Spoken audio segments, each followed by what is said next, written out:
What happens when a successful entrepreneur realizes she built her entire life on a foundation of people-pleasing and performance? Our guest today, Monica Rodgers, knows that story all too well. After her world fell apart, she embarked on a profound journey inward through what she calls Dark Night of the Soul.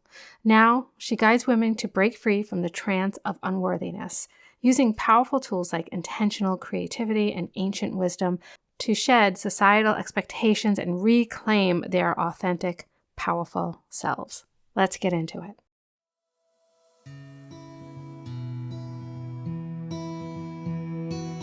You're listening to the Soul Aligned Self-Care Podcast. I'm your host, Tina Stinson, and I had a stroke at the age of 39 from stress and burnout that shook my world. Now I'm laying it all out, the deep level self-care practices and mindset shifts that I needed that kept me healthy, balanced, and thriving. Join me in this intimate space as we explore healing, resilience, and the soul's journey to alignment. This is where real conversations about deep-level self-care happen. Let's get into it.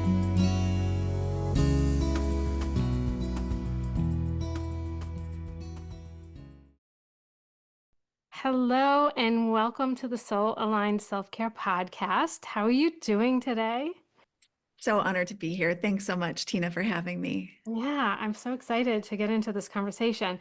So, to get started, I would like to know a little bit about your background and how you started doing what you're doing, because you help women kind of reclaim their authenticity, right? Step back into themselves and reconnect with themselves.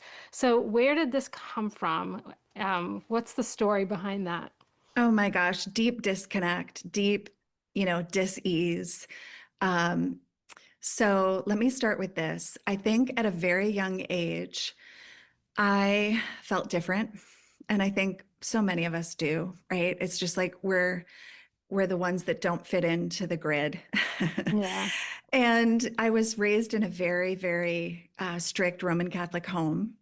My mother was actually a former nun. So Wow. yeah, so there's a whole story there. And it's actually a beautiful love story. And I think I didn't realize that my childhood was also very rigid, very oppressive. I didn't have language for that until I was later in life. And of course, like most of us, I was indoctrinated or programmed, and so many of us women are programmed into what I call the trance of unworthiness, Hmm. which is kind of like the messaging, like death by a thousand tiny paper cuts. So if you're raised like I was in a religious atmosphere, there's a lot of derogatory stories that kind of like position women as, bad, wrong, inferior, all of these things, right? And of course, your listeners are probably nodding their heads. They very much probably understand that that's the waters that we swim in. And so the bigger question becomes, how do we get out of it? And how do we kind of like unplug ourselves from that matrix when we've been programmed to be what I call the 4 Ps: pleasing, pretty, polite, and performative. Yeah, Yeah. there's a And lot of truth. so I got to a point in my late 30s where I realized that I had done everything that they say we women can do. I had kind of, gotten to the top rung of the ladder of success, what they say success is in this modern world. I had been on the Today Show, in InStyle magazine. At that time, I had built a parenting goods empire.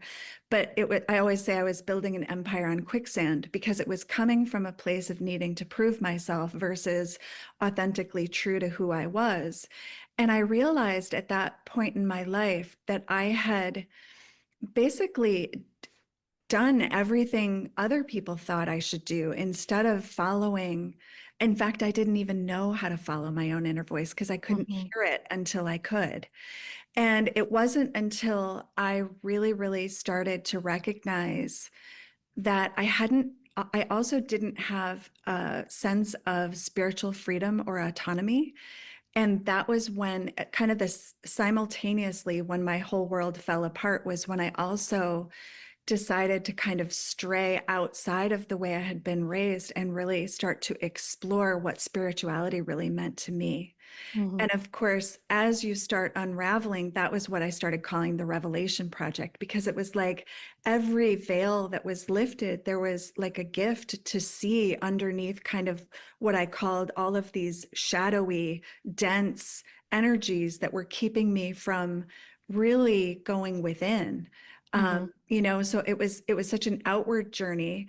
And of course, once we reached the point where we are kind of overwhelmed, depressed, feeling like, my God, like I can't do this anymore.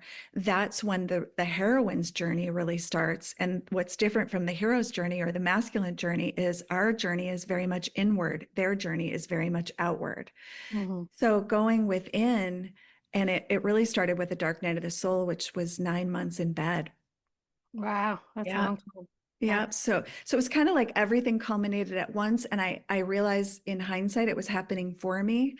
But it was kind of like I realized I had been praying, but not the way I had been taught to pray. It was more like my prayer was like, uh, please don't make me do this. I can't do this anymore. Mm-hmm. It was like there was this deeper pleading with whoever I was pleading for to like, I can't do this anymore. It was like, I can't hold up this facade anymore. Mm-hmm. It's Yeah. exhausting. It's tiring when you're showing up not as yourself. And And that over-functioning. yeah, and that like you talk about the pleasing, the pretty, I can't remember all the things you said, but so relatable, I think, to all women, really. There's Yeah. a few lucky people that don't experience that at the same level, but I think we all experience that at some level because it's just kind of intertwined into society. So it's so hard to step away from. It's so hard to step out of that. And I completely went through the same thing myself. And I would say, still to this day, I'm still like learning how to really honor, you know, that gut feeling, that intuition, that connection with myself. It's still something that has to be somewhat intentional. It doesn't come natural to me, and I don't. I'm assuming at some point it will, because that's my experience when I try to kind of try something new. Is that the more I do it, the more it becomes more natural. But I could honestly say that it is not completely natural to me now. And every once in a while, I have to remind myself and really like check in, and ask myself the questions. Is this really aligned? Or am I just, jumping through the hoops and going through the motions? I don't think you're alone, Tina. I mean, I think this is lifelong work. I mean, when you think about the programming and the tribal codes that we operate within, everything that we're trying to do literally goes against that tribal code. It goes against those societal norms. And so if we weren't constantly question ourselves, we wouldn't be in what I call the process of unbecoming. And Mm-hmm. we have to unbecome to become who we really are, to reveal the truth of who we really are. And it's true. It's like a discernment process. And you have to stop constantly and ask yourself, like, wait, does this light me up? Does this give me pleasure? Does this honor my needs? Mm-hmm. And I believe that once women stop taking care of everybody else and turn toward ourselves first, that we become kind of the well of being that then overflows. And then we are naturally giving from this place of overflow instead of from this place of depletion, the way we've been taught. And I believe we've been taught this. I don't think it's, sinister necessarily. Some people might put it into that category, but I do believe it's by design. I Mm-hmm. believe that women are powerful beyond what we have any capacity of understanding. And we're just starting to understand those that are breaking the bullshit rules. Mm-hmm. Those are the women that are starting to recognize, like, my God, it's no wonder they took us out of circles. It's no wonder they took us out of leadership positions. And if you've studied how the whole witch trials happened, it was really the transition from the feudal society into capitalism when they took women out of all of these leadership positions. Mm-hmm. Because at that point in our history, we were extremely valuable, extremely knowledgeable, extremely wise, and in many societies, in equal positions of authority and leadership. And they couldn't have that when the whole capitalistic system came to transition into. And so that was when the whole witch trials really began, and that was at the root of it. Yeah, it's so the witch trials are so interesting because I recently learned a lot about how it had a lot to do with ownership of land and Mhm. that, just the power that women have. And I always say, just if you want to know what men are afraid of, or if you want to look at something that is, if you want to know what's powerful, it's what man is trying to suppress. So, Mhm. like, men constantly try to suppress and control women because we're powerful. That's And right. now we're at the point where that's just all coming out and they just can't stop it now. It's going to explode. It is going to explode, and I'm Yeah. here for it. I'm here for it. Me too. I'm so glad I'm alive during this time. I just want to see it through. I just want to see it. Yeah, and I love that you said that because a lot of people can focus on the fear and the scariness of these times. And while that's very true, it's also an incredibly exciting time to be alive. Yeah, it is. I go back and forth, just like everybody else probably does.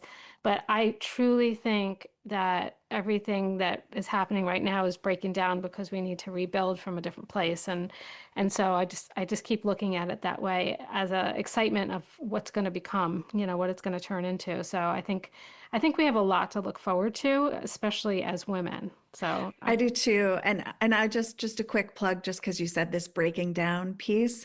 There's a mhm. great podcast out there by a friend of mine. Her name is Amy Alabast, and it's called Breaking Down Patriarchy. And if your listeners or you haven't heard about it, it is so darn good. So start at the very Okay. beginning and it gets better and better. I think she's in her Oh. fourth season. And Ooh, I can't it's wait. so illuminating because it talks about the whole history of how patriarchy came to be. And then she literally comes into the present and what's happening now. And it's fascinating. Ooh, I can't wait to listen to that. That'll be a Yeah. good on my walk podcast kind of deal. Yes. Yeah, So, because it's empowering because one of the things that she also talks about is the fact that we've had to reinvent the wheel over and over again, women, when actually there's all of this substantial data and information that we can draw from. And she's acted as that central repository to kind of pull all of the information together so that women can finally understand our history, mhm. finally understand all of the women that have gone before us doing this work, and ends up kind of like really showcasing what's really happening in the world right now from an entirely different perspective. Oh, that just sounds like it'll feed my soul It because, will. It yeah, will. I just, I can't wait. Yeah, it'll Okay, also Karen. make you incredibly angry at times Oh, I'm because you're just already like, angry. Yeah. what? Yeah. I'm so like fed up. Like, and I think a lot of women are. I'm like, I don't know if the men can feel the energy. Maybe they can, but I think the energy is like we're right at that like a breaking point almost where we're We just are. like, okay, I'm just so done with men, like in general, like, and very much in general, because there are some good men out there, but just in general, I'm like, yeah, I'm just so tired. Yeah, tired of Yep. that. Yep. I'm So really tired. So, continuing to go down your path, you started working with women, helping them go through what you went through, I assume, with guidance, obviously, Yeah. Yeah, which is, to be honest, when I came out of the dark night, I really was listening to this inner voice that was telling me I needed to work with women. And the funny part is, I was so resistant. I was like, wait, I don't even know if I like women. I mean, I'm just going to say that point blank because of my conditioning. And yes. I didn't realize that the very first thing I had to address was my own inner misogyny because we Hmm. all have it because we've Oh, all yes. we've all been programmed in a certain way. And the one thing patriarchy couldn't have was women celebrating and loving and coming together in powerful ways. And so our upbringing was often about comparison. It was often about like scarcity, right? Hmm. Like there's not enough. Like it was often about focusing on who's the prettiest, who's this, who's that, Yes. How right? can we compete with each other? And I Yes. got to the point where I was just like, and I developed these personas in order to survive my relationships with women instead of actually learning how to show up authentically with other women and recontextualize how we gather together and what we're not going to do anymore. We're not going to gossip. We're not going to, shun each other. We're not going to disapprove of each other. We're Mhm. going to, and so there's certain tools and practices that I teach women to, first of all, address the deep misogyny that we all have. Oh my God. Well, thank you for that work because I can't stand it when I see that happening, and but yeah, I came from a place the same. I probably I don't know how old I was when I used to say that I don't know if I like women, but it Right. was And I want it to be was a boy. I wish I was a yeah. boy. Yeah, oh yeah, I can't tell you how many times I've said that. So, yeah, I came from that place too. When I was younger, I used to say that. And now I just don't have the patience for women, especially women that are my age, competing and trying to like beat another woman down or take another woman out or just judging a woman for how they look. Like, come on now. Yeah. So it's like we get enough of that from the world. We need to like really be there for each other no matter what and support each other because we just get enough of that from the world. Yeah. And one of the things, Tina, I want to point out because you're pointing to it specifically. This is when I started to understand how helpful the work of archetypes is. Mm-hmm. And when it was put in this context, I was like, oh my gosh, I can see something I couldn't see before. And if we were to put it in a context of what I call initiation, and what I mean by that is when in indigenous societies, when a woman gets to a certain age, she is brought through a rite of passage by the wise women in the community. And becoming an adult is celebrated when she comes into her menses, when, like all of that, she's given additional responsibilities. She's celebrated in different ways. She's honored. She's revered. In our society, it is very different. What happens in our society is that from a very young age, we are shamed, guilted, blamed. And what happens is that we come into this point of menses and we realize that we're becoming the very thing that society abhors. Our culture, right? And Mm-hmm. so, why would we want to become women? And what we end up doing is become suspended in time. We stay inside of something called wounded maiden.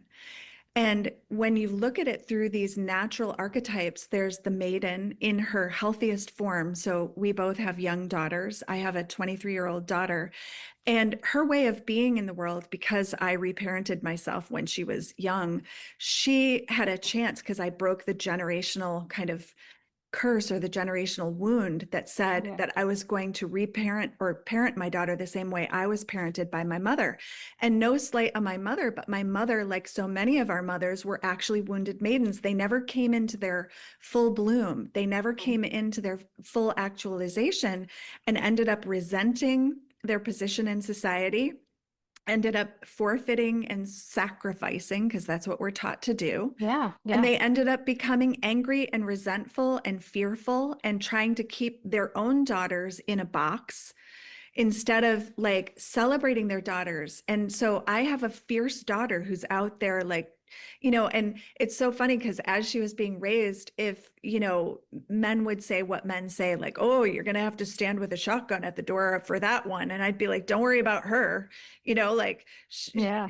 she's going to, like, she's going to eat them up, and, Yeah. and like celebrating that really, really like letting my daughter be who she is and making sure that, as long as I could, that nobody was going to come and steal her spirit or tell her that she wasn't going to be able to do this because she was a girl. Mm-hmm. And I think that we have these natural archetypes that we move into unless we don't, Mm-hmm. unless we're arrested in that kind of developmental phase where we never have the wise woman or the true mother. It's one thing to have had a mother, it's another to have been mothered.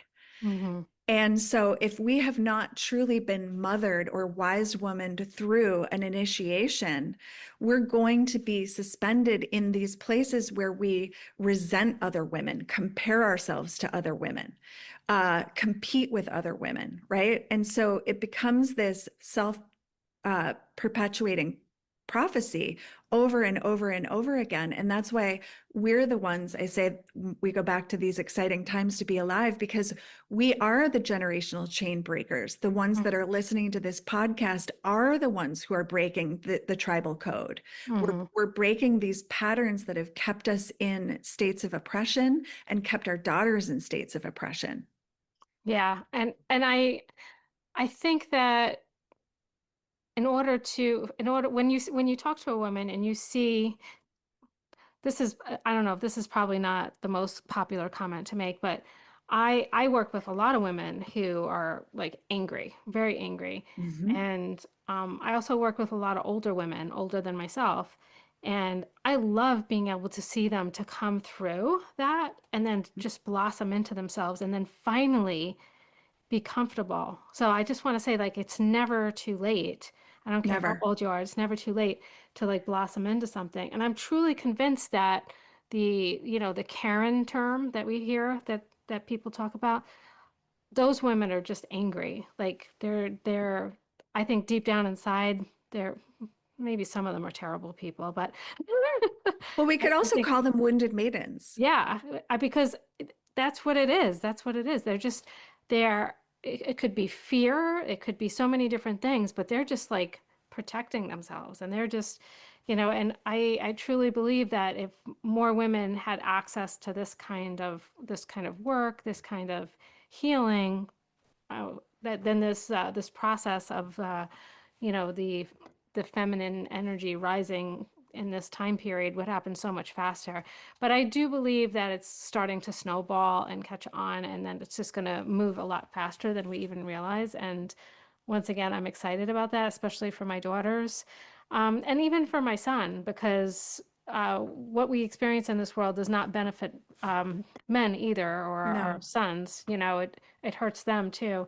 So I am excited for this. I am looking forward to watching how it plays out and being in whatever stage or archetype I am right now. I'm here to teach and support and guide. I feel like that's my job right now. Yeah, yeah. And it sounds like you were kind of talking about anger for a minute there, and I want to just kind of circle back because I think it's such an important emotion for women. I think it's such a powerful, powerful thing to explore for women. And Hmm. I think most of us have been taught that it's very unbecoming to be angry. Yeah. And yet, that's such a clarifying, purifying energy that helps us get real clear about what we're willing to tolerate. And Hmm.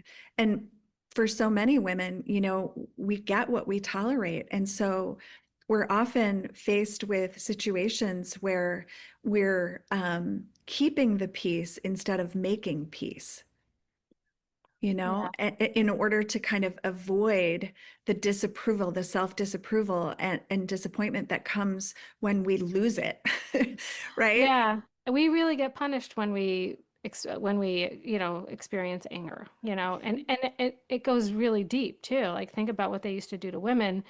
When they used to claim they had hysteria, they would Mhm. put them in, like an institution and lobotomize them, Yep. or they would burn them at the stake or, whatever. So it's embedded in our history and our DNA that it's not safe for us to show our emotions. And so doing that, now I am not afraid to show my emotions. I'm definitely in the era of I don't give a fuck.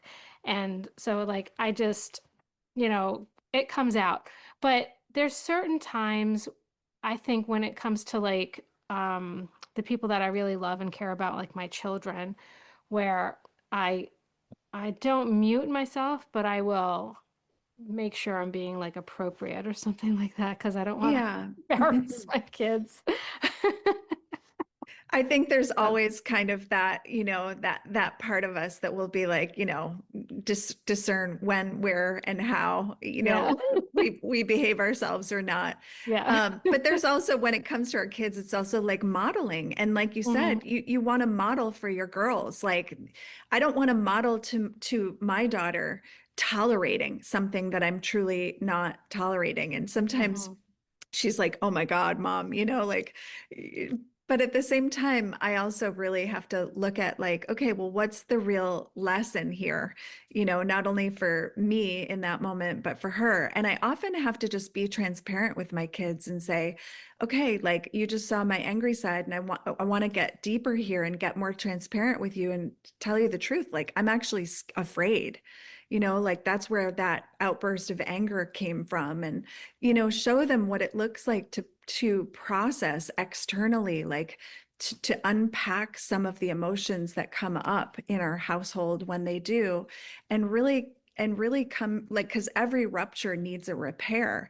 And if we haven't done that for ourselves, we can't do it for our kids. And Mm-hmm. so it's super, I mean, we are so amazing as women. Like we've got so much going on. Those of us that are raising kids, running a business, running a podcast like you are, like we're coming into we're at a point where we've reparented ourselves. Many of us are taking care of our elderly parents. I mean, it's like, whoa, there's a lot going There's a on. lot going on. Yeah, women are pretty amazing when it comes to how much they could do and how much they can achieve. I'm always amazed by women, and I get to meet a lot of them on this podcast, so I'm really, really grateful for that. Yeah, So, yeah, get into, I want to hear more about intentional creativity because I'm just yeah. like, I want to know what that means and how did that happen? How did you How start? did that happen? Okay, so about 18 months ago, to give a little history for your audience and guests, I had also been a podcaster. I had podcasted for about 4 years. I was really excavating the feminine throughout the podcast, almost 200 episodes. It's called The Revelation Project. It's still out there. But, I got to a point where I was like, here I am. I was 53 years old at the time. And I thought, you know, I I feel like I might be complete. And even though the podcast was in the top 1.5%, the advice around me was like, what are you crazy? You can't stop now. I thought, well, okay, let me just take a sabbatical. Like maybe I can just take some time. And I think Mm-hmm. I had to fool myself at first, right? I had to say like just for a small amount of time. And so I decided that I wanted to go back to art school. And that happened because I got really quiet in a meditation. And, kind of that inner intuitive voice said, prepare to be empty for a while. And I thought, oh boy, okay, well, if I'm going to be empty, maybe I can also come back to a place of creativity because I had left a part of myself, a 19-year-old part, long ago that wanted to go to art school. And she couldn't go because her patriarchal father at the time really wanted her to go do a liberal arts education. And he didn't think I was going to be supported in art school or, all of the things that they say about, the creative path. Like it's not lucrative. You're never going to find a Mm-hmm. husband, blah, blah, blah, all the things. So I found my creative outlet in other ways. But, I thought, well, why not? Why not go to art school, right? It's never too late. And here I am at this stage in my life, really having to walk my own walk and talk my own talk because it's such a risk, right? I was like, oh my gosh, like I'm going to do this. Okay. Mm-hmm. So I started with a 6 month sabbatical and I ended up meeting an art teacher. Her name is Shiloh Sophia. And that was how my art journey began. And it has progressed. But one of the biggest teachings I got from Shiloh was just talking about she was often sharing the creative process and it's her term intentional creativity, and what it really is about daring to make a mark, daring to be intentional, daring to, as women, create from nothing. I mean, it's what we're designed to do. Mm-hmm. And it's about really like full permission, full like that our self-expression is beautiful, that the mark and the marks that we make, it becomes we are matter. And when we create, we become mattering. And I loved that. I thought like, Yeah. oh my God, there's this beautiful way of like, I am mattering. I am doing something that matters to me. It doesn't have to matter to anybody else. But it became this like what started out as this like, oh, I'm going to go back to art school and learn the tips and techniques and blah, blah, blah. It wasn't about that at all. It was all about self-expression. It was all about meeting myself on the canvas. It was all about hearing the parts of myself that are still so oppressed, suppressed, scared, unsure, disapproving. And it was fascinating to continue this journey. And I realized, oh my gosh, I can't stop now. Like I'm I'm just starting to finally get into a flow with it, and I'm realizing how much it's actually helping other women. So now I can take all of my transformational coaching work, all of the storytelling and mythology and rites of passage work, and bring it to the canvas now with Mm-hmm. women. And that's what I've started to create with is taking these small group coaching, um, circles, and bringing art into it, bringing intentional creativity into it, because women are learning so much about themselves, and they're much more able to hear those inner voices more clearly when it comes to their own creations. Mm-hmm. And then so instead of it being about the outcome, it's about the journey. It's Mm-hmm. about the process. It's about like the fears that come up with, oh my gosh, it's not perfect. Oh my God, it's messy. Oh my God, it's muddy, right? It's like this process of revelation that continues to give women an opportunity for another insight and another breakthrough. And it's just been so fun. And women get to produce amazing pieces of art that they never thought they would produce. And they're proud of Exactly. them. Mm-hmm. They're just like, oh my gosh. Like I look at a painting and I'm like, oh, you have no idea what it took to get there, right? Because Mm-hmm. it's become an actual emotional, psycho-spiritual journey of, getting paint on the canvas and coming up with finally a piece. So with every painting, there's usually a story, layers and layers and layers and layers. And I don't pull anything into form at all until like the last layer. So it could be like a piece that you're just working on for as long as you need to work on it. Mm-hmm. Hmm. Yeah, I feel like painting is such a metaphor for life.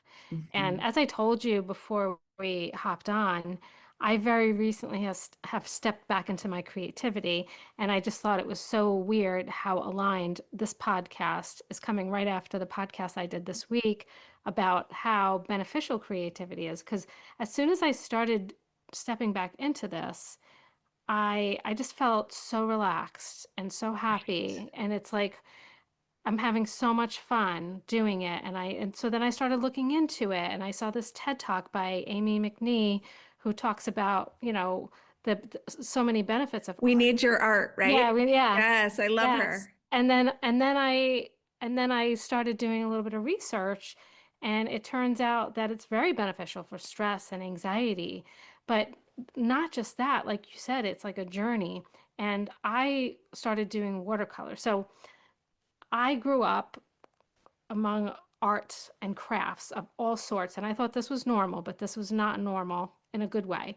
Where, like my mom taught ceramics and we had a kiln in the house and there was always clay. I could always make something out of clay and paint it and fire it. And so I always had access to that. I learned how to make my own clothes and so she was an artist. Her mother was an artist. And then my great grandmother was also an artist.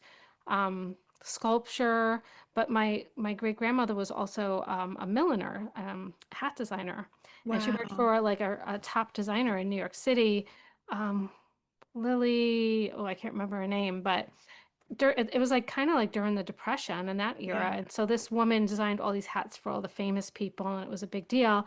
And my grandmother used to go to France and go to the racetracks and like draw pictures of the hats that she saw then come back here and then they would make designs based on those drawings, Oh, how cool. which I think is really, really, really cool. And she worked in New York City. And I just think it's really cool that now my daughter is there. All my kids are extremely creative and very talented. And that's how I got back into it because my daughter started doing art. She's very creative and she has a very successful art business. And whenever I go to her house, there's stuff everywhere, and I could just like use all her stuff. And so then I just started doing it more and more. And so I stepped into watercolor, which is something I never did with my mom. So it's Hmm. something brand new, and it's very watercolor is very it cannot be controlled. And I think Yeah. that's what I like about watercolor is that while you're using your imagination and you're in creation mode, you also at the same time have to be open to how it's going to play out on the canvas because it's has its own mind. really. Yep. It's It's, unpredictable. yeah. Yes. And Yeah. so this creates a lot of resilience in yourself because you Mhm. have to be open to what's going to happen next. And I can't tell you how many times I've painted something and I'm like, oh, Jesus, like, what is Mhm. happening there? And then once you finish it, then you're like, oh, That that turned became out. something, Yeah. right? It's like it's so true. It's Yeah. like everybody likes to see the finished piece, but nobody, you know, it's like to get through the messy middle of it, Hmm. you're challenged to kind of like be with all of these parts of yourself that are like, what is that? You know, Yeah. like or like, you know, the internalized voices. I'm like, oh my God, that like that voice was so mean just now. Like whose Yeah. voice was that? You know? Yeah. It's just, it's fascinating, but it's so true what you say about like just all of the, you know, they've proven that there's so much like neural benefit to doing it. Like our brains on art are literally rewiring themselves. And Mm-hmm. so for women to get into their creative flow, for them to reclaim their authorship and their like approval of themselves through a creative process is the most beautiful thing I've ever witnessed in my life. You know, it's like watching a woman come and just be like, I don't know anything. I'm like, great. You know, like just that if she has a desire to get her hands dirty, to Hmm. me, it's just like that's the perfect place to start. Yeah. Because I think like that's been the message sold to us is like if we're not good at it, why even bother doing it?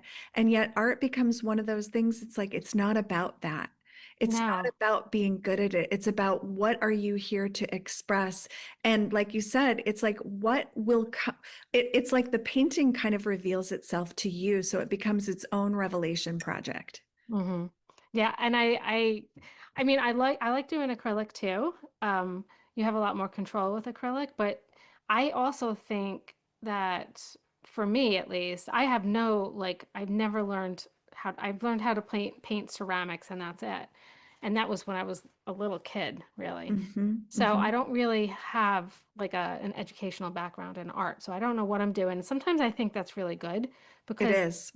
you break all the rules, and like I'll just mix stuff together. Like I have acrylic on top of watercolor, and then I got markers in there, and just Yeah, it just throwing all. becomes like a mixed media extravaganza, Yeah, and you learn like what happens. It's like you become like the chemist, and you become like you're just like you're in this state of like beginner's mind. Like I wonder what will happen if I do this, yeah, you know, yeah, and you can come up with some great. You can kind of stumble into some amazing methods and ways of creating that you never yeah. would have unless you had kind of like tripped onto it.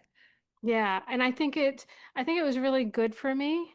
This is very new for me, at least maybe a couple of months, right? So, but what I think is really good for me is that I'm a very type A type person, and I'm Mhm. like get it all my ducks in a row. I'm not a perfectionist, but like I don't know how to explain it. So like that whole idea of m mixing all these things together was like, oh my God, like clutch your pearls, like kind Mhm. of thing, you know?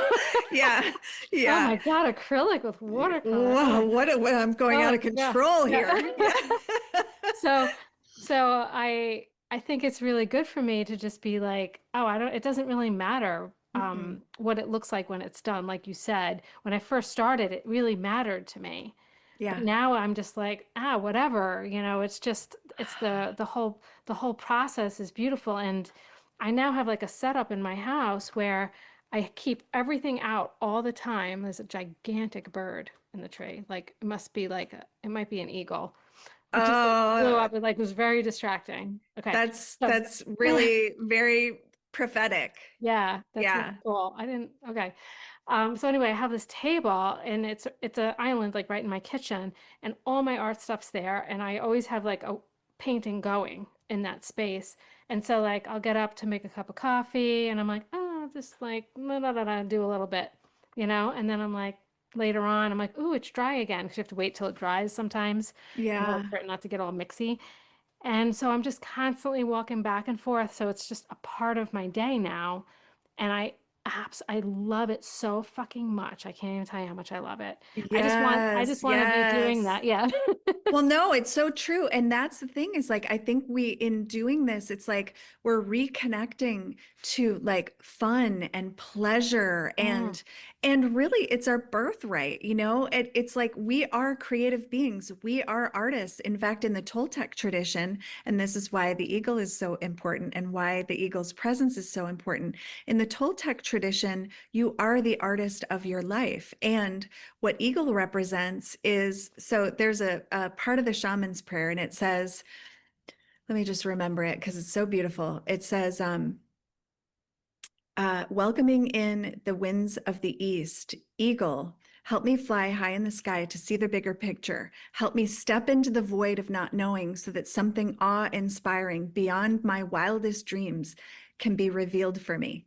So oh, it's this really powerful position in the East on the medicine wheel where eagle represents kind of like, let me fly high in the sky, see the bigger picture, step into the void of not knowing, which is what we're doing when we create. We're creating with the void, we're creating with the not knowing, and let something awe-inspiring, better than I could possibly even imagine for myself, come into being, right? And so every time we take a risk as women, every time we co-create with the void or with the true spirit of who we are mattering. We are creating something that matters to us, and by virtue of the fact that it really matters to us, it will matter out there. hmm. Mhm. Yeah.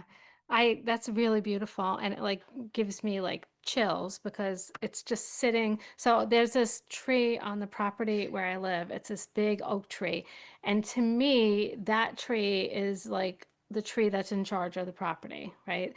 That's where I sit. There's like a little creek there, and that's where I kind of do my thinking. That's my space. That's where my mom is kind of sprinkled. And so the bird is sitting in that tree right now, and that faces east too.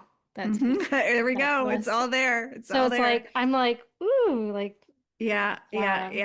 I tingles love kind of. that. Well, Yeah. and the other part of the prayer talks about, with Eagle, talks about like welcoming a new sunrise in my life where the old slips away into the darkness of night, bringing joy, love, and laughter. Right. And so what we were just talking about is that's that state of being that we've almost forgotten as women how to get into that flow state, that state of Hmm. being where, and that's because we're so busy over functioning. Hmm. We're so busy over functioning, and we have to get better at saying no out there to say yes to ourselves. Yes. Yeah. And I think it's also I would like to just say to women, all the people listening right now, that it takes some time because a lot of women have been in that overfunction in their Programmed. entire life. Yeah, and it feels natural to them. It feels comfortable. It feels familiar. And so that's why it's hard to step out of that. It's so uncomfortable. And just like speaking from experience for myself, how uncomfortable it feels. Every time I make a big change in my life, especially as I get older, I am so uncomfortable. But I Mhm. also know for a fact that anytime something scares me to death, that it's usually the best thing that I need. It's like the best thing I should be doing right now. Like there's Yes. always magic on the other side of that. Yes. It's never been, as long as it's an expansive feeling, like if it's like a feeling that's like, oh, like that's different. But like that Right. expansive, like you're terrified, but you're also excited. And it's like, you feel like, I don't know, I'm like doing these motions with my hands right now for people who can't like see us because it's like expansive. You feel like you're opening up. And Right. Like you can really sense that instead of it being a contracting energy, like that actually yes, we can trust those yes, energies that make us contract.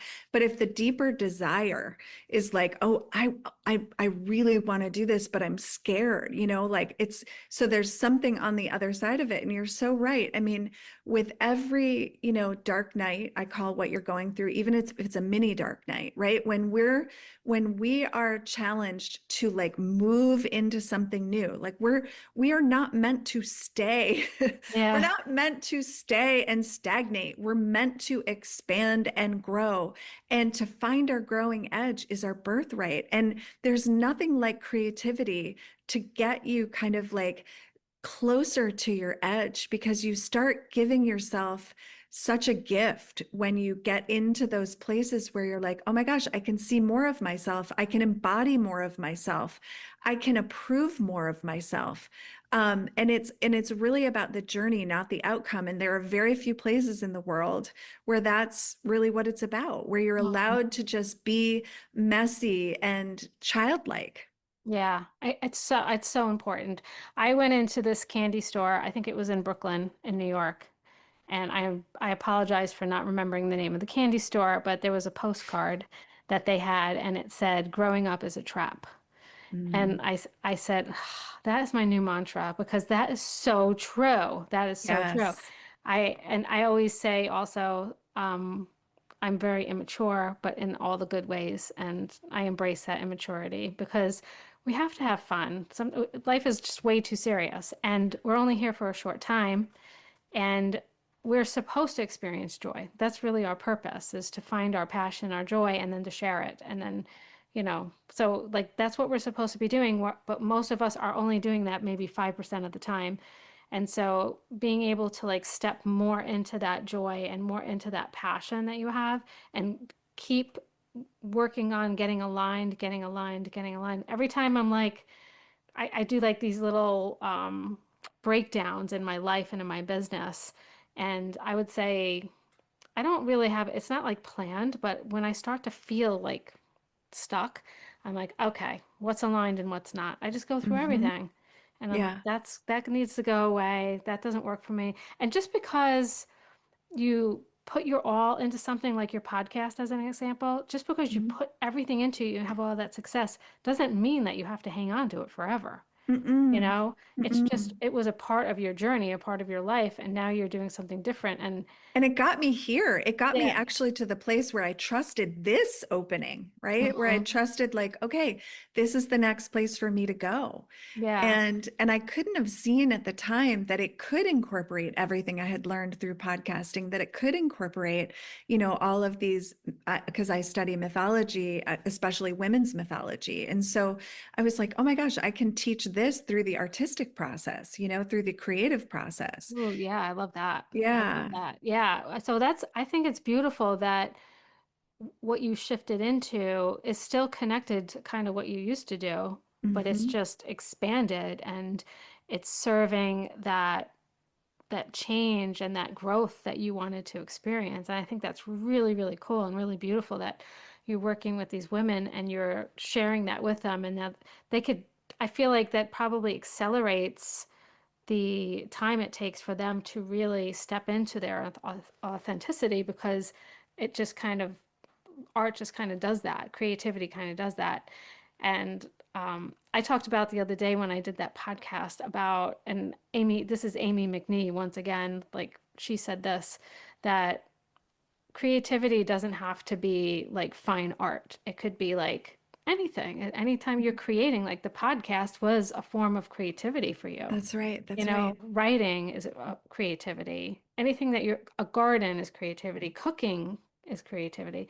So, Absolutely. like, I want women to know that there's different ways to step into creativity, whatever feels aligned for them. And um, I don't, if you could, I guess, maybe tell women how they can connect with you and Sure, learn more sure. about what you're doing, that would be really cool. Yeah. So the website is called jointherevelation.com. I love that. And on there, of course, are all of the podcast episodes. And if anybody is interested in kind of a journey, it was my journey through excavating and reclaiming the feminine in my life. And also got into a lot of like conversations that are pretty taboo, like conversations about healing the witch wound, the myth of Inanna, healing, alternative healing, like Mhm. all what I would call feminine based, right? Um, uh, it just not the patriarchal norm. Let's put it that way. Okay. Mm-hmm. So the podcast for me was really about my own search for my own spirituality, understanding all these concepts of feminine, masculine, what that meant, how to apply them to my life. But also it was this unbecoming process, this deprogramming process, this deconditioning process. So a lot of tips, tools, and practices are weaved throughout the podcast. But in addition to that, what I'm creating next is probably an online group coaching program called Unbecoming. I've brought several groups of women through it, but I've never added the creativity component. So that will start this January. Cool. And through that process, we'll be studying the heroine's journey, the myth of Inanna, and we'll be doing it through creativity. Oh, I love that. That sounds Yeah. like so much fun. And I Yeah. can't wait to listen to your podcast too. I feel like those two podcasts together will be very, I don't know, Yes, healing and for we me. interviewed each other too. Did you? So Okay. yes, we did. In fact, Very I cool. have an essay on there called Disrupting the Patriarchal Trance of Unworthiness. And she had me read that essay on season 2. Oh, cool. Okay. Yeah, yeah. I'm excited for this one. I need a new podcast. I Oh, need, you'll love this. You will yeah, I'm love very this. excited for both of them actually. So all that information will be in the show notes. So to find out about the group coaching, they just go to your website, right? Okay. Yeah, and they So, can just sign up. There's a free gift there. There's a downloadable. It's called the Women's Bill of Rights, okay. and I always encourage women to download it and write their own. So that's an act of rebellious creativity right there. Oh, Um, yeah. but in downloading it, then I have your email, and then I'll update you on the upcoming courses. Okay, cool. I'll do that myself too. Whenever I have someone on the podcast, I'm like, oh, I just want to spend time with all these women. They're so great. So I want to thank you for coming on and sharing all this with me. Oh, It was thank such you. a fun conversation. So thank you. And thank you for the work that you're doing in the world. Oh my gosh, and thank you. That was just so serendipitous. I love that the eagle visited us. I love that when I Yeah, it was logged on, I fun. saw the beautiful artwork behind you and that we figured out that we have that in common. It was such a great, great time. Thank you so much. Yes, I agree. Thank you. And thanks to all of your listeners.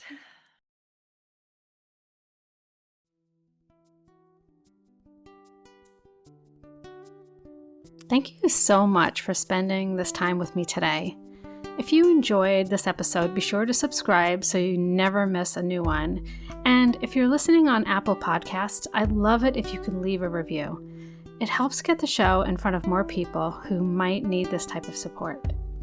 And if you're ready to take your everyday self-care even deeper, come join us inside the Soul Aligned Life Patreon. Every week, you'll get new self-care practices and tools to help reduce stress and overwhelm. Plus, we do a monthly reset to keep you aligned and supported always. You'll find the link in the show notes, and I'd love to see you there. Until next time, be sure to take good care of yourself. Love you. Bye.